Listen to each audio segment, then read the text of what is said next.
Welcome back to the channel. Today we're doing a build update number 3 on this series for the 36 Ford Roadster. This is the 525 horse LS3 that we're going to be putting in the Art Morrison chassis.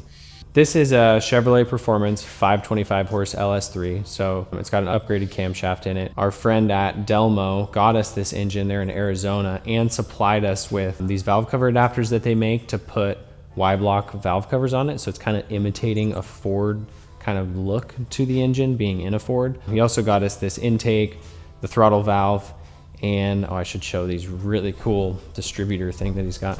They call it like a Dell distributor is his spin on it, but it's basically imitating a distributor, and this mounts behind the throttle valve, the imitation carburetor, and is going to allow all these spark plug wires to come out of the back of the engine like it's a distributor. Really cool idea, really nice billet part from those guys.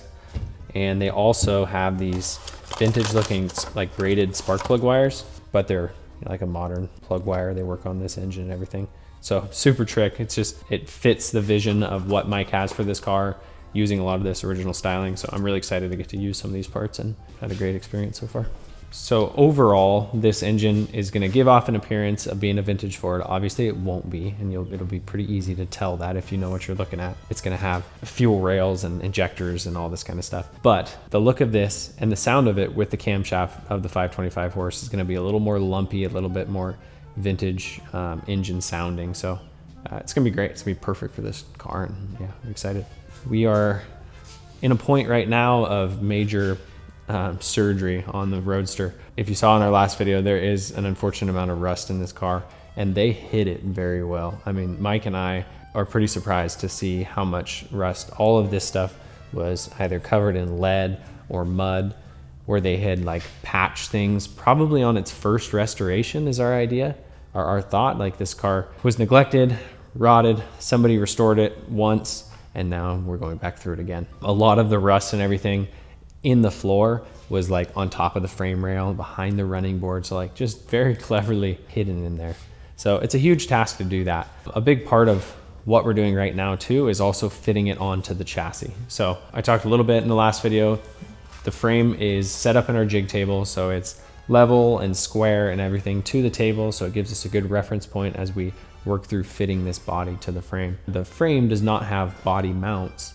This is more of a builder's chassis, so wheelbase, track width, basic frame shape. It's our job to fit the body onto there.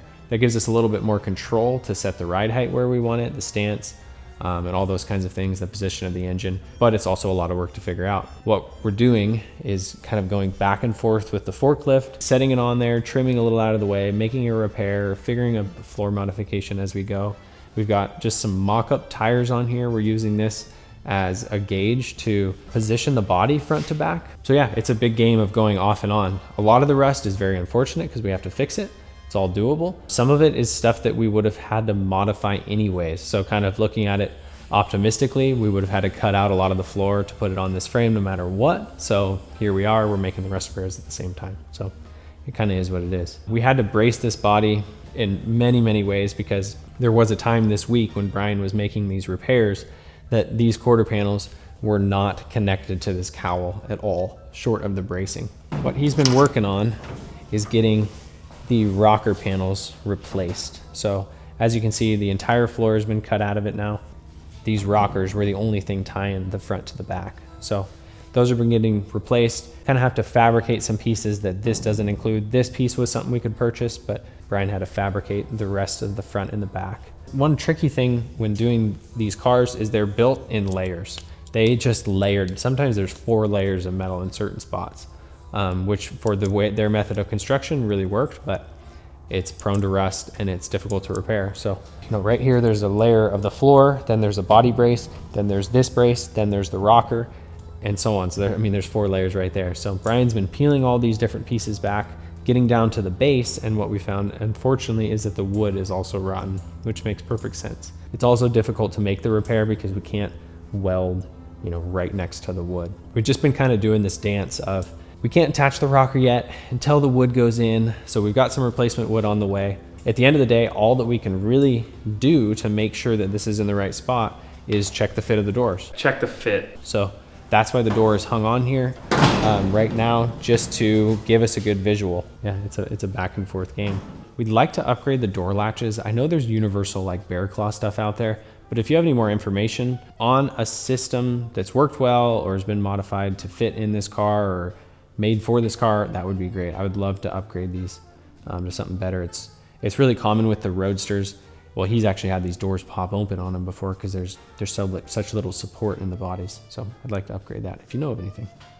Also got the firewall, the new firewall installed. So this is a firewall we were able to purchase for this car. EMS Automotive makes a bunch of parts that we've used many times for these 30s, Fords, etc. This is called like a small block firewall. So it's got a little bit deeper of a recess in it, and it's a little bit wider as well. This is the same firewall we used on the 36 four-door convertible that we did, so I know it's gonna put us in a pretty good spot, so we could get that all welded in there before we go on, which is nice. It's kind of nice when you're cutting into it and you start to it's like this mental game of like, oh my gosh, I have all this stuff to fix still. So that's kind of overwhelming sometimes. You kind of have to look at it piece by piece and what can we fix today, what can get done. And when pieces like this start to go back in, you start to feel like you're climbing the hill towards getting this thing to be a solid car again, but it's certainly gonna be a lot to bite off. It's great to see some new metal going back in. It also gives us a place to attach things back to, so that's working out really well. The rear floor, the front floor, most of it we'll probably have to scratch build a transmission tunnel because the transmission's bigger, but we're able to buy a floor kit for this. We'll be able to utilize a lot of that. A lot of it that continues into the back we'll get to use. But when we get to the wheel tubs, we're gonna have to make scratch build wheel tubs for this. It'll come farther in and meet the frame. And the hump over the rear end is a bit different too. So that'll probably be stuff that we have to fabricate from scratch. Mike is hoping to retain the rumble seat. Some of these cars, if you don't know, had a trunk here, which would open this direction. And some of them had what's called a rumble seat. The trunk would open just like normal, had lots of room in there. The rumble seat would actually open the opposite direction, and the bottom of the deck lid would have the back of the seat on it, and the base of the seat would be on the floor. So this would actually provide 2 more spots for somebody to sit. So he's hoping to put that back in the car. I think it's a really cool feature. It's a fun thing that you don't see at all on new cars. So it's pretty cool. Yeah, you could see that on our 33 Ford video that also had a rumble seat. They put like a little step on the tail light and on the bumper and the fender so you can climb up into it. Pretty creative back then. Would have been cold. So a lot of the stuff for this car, we fortunately can buy. So this is a patch panel for the lower quarter. Well, this is actually the opposite one, but you can see it gives us a really good basic shape. So this is all stuff that we can fabricate from scratch, but this patch panel was, I don't know, even if it was $100, it was so much more efficient than us making this all. So you can see like they don't finish the ends off, the front or the back. Like it doesn't have the perfect shape, but it doesn't even matter because it's just a starting point and we can build off of this. Even if we only used half of it, it's still typically worth it in a patch panel. So this will go up here, but you can see it's too long in the front, so we'll have to trim it back. We usually have to screw around with it, getting it to blend into the rest of the body just right. But the basic shape is there. So I think actually tomorrow Cody's gonna be working on one of these sides, probably this side. Well, you can see the old patch, they just overlaid the rusty metal. They overlaid it, they hammered it low and leaded it back up to the shape. So we're not gonna make the repair that way. It's not how we ever do it. What we will do is cut all the way up to the factory metal, within the range of this repair area. Well, actually, to really break it down, I would trim this panel to where we have to replace the least of possible. I like to use as much of the stock metal as we can. So I would cut it down to do that, cut the bottom off so that this panel can actually get fit exactly where it's gonna be. Then you scribe it, cut that off, butt weld the 2 pieces back together, TIG tack every 1/2 inch, hammer dolly those TIG tacks, stretch them back out, get the panel fitting perfectly. If the panel's tacked and it fits perfect, you can always get it back to that position even after welding distortion. Weld the whole panel, hammer dolly that back out, grind it smooth, fit it. Along the way, you're also checking the fit to the door. Check the fit because you want to make sure that this lower detail lines up with the door and so on. Very quick crash course. That's kind of the process for repairing this. But at the end of the day, completely seamless, butt welded panels, all new metal. And I mean, it'll outlast us probably. Kind of the next thing going forward, once we get the rockers secured and the doors fitting how we want, we'll have to put the body back up here.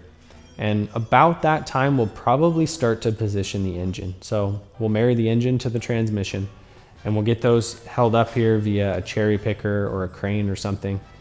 And it's kind of like we got to pick one and nail it down and then go from there. But the position of the engine based off of the grill, we have to have the body on, put the fenders on to locate all that stuff. So it's kind of a balance, but we have motor mounts here. We have a tranny cross member here that they're universal stuff that we can make work. We got to pay specific attention to driveline angles, because that is often something that gets overlooked and gets screwed up on a lot of cars, and it creates a bunch of weird issues. And I feel like we could do a whole driveline video. If you're a car person and you have a lowered car, you have been through a driveline issue. So, but if you have, leave us a comment. Let us know if you'd like us to do a full driveline video on what we've experienced and how to overcome them. What problems you're having with your driveline, maybe some ways that we can answer them or help guide our video to tailor what you need. When we're doing this, we have to pull string lines, motor tranny installed, and check driveline angles all the way. One thing, just to give you an idea to think about, is when these cars get lowered, the position of the engine, especially in these 30s cars in my experience, actually ends up lower than the rear end. And what that does is creates an upward driveline angle. Yeah, in layman's terms, the driveline is pointing up, which gives you a much more severe angle at the transmission and at the rear end, unless you plan for it properly. So you have to kind of do some things that you wouldn't think. Anyways, plan it now, we can get it figured out. But we have been through jobs before that we buy a chassis that's got motor mounts, tranny mounts, everything set up, and we didn't double check it, and it bit us later big time because the chassis manufacturer did not plan properly. Now we check it on everything, but yeah, during that motor time as well, I'm big on ground clearance and the bottom of the frames being flat as possible. So meaning oil pan above this cross member, headers, if applicable, transmission pan, all that stuff, getting the height of it correct. So we'll be to a point where we'll potentially have the hood on and everything in the here, just kind of mocked up so we can pay attention to all those kinds of things. It's a fun process. You get to, short of building the frame, we're really having to envision the finished product and think about everything along the way, which gives us the ability to control a lot along the way, but it also is a lot of chances to screw up along the way. So we have to be really diligent on how we do things. But we've done this 4 or 5 cars this way, and yeah, everything's gone well. So thanks for watching the video. If you liked it, like it. If you have a question, ask it, and stay tuned for more videos on this build specifically. There'll be more. Oh, Josh. Yo. You gotta film an outro. Dang it, I almost got it. Dude. Like Flintstones. Like literally just. Do it while you're saying the outro, just like play on your feet. God, we are getting so freaking Hollywood over here. Gotta do what you gotta do. Oh my God. You really gonna make me do this? No, you don't have to do the I just need an outro.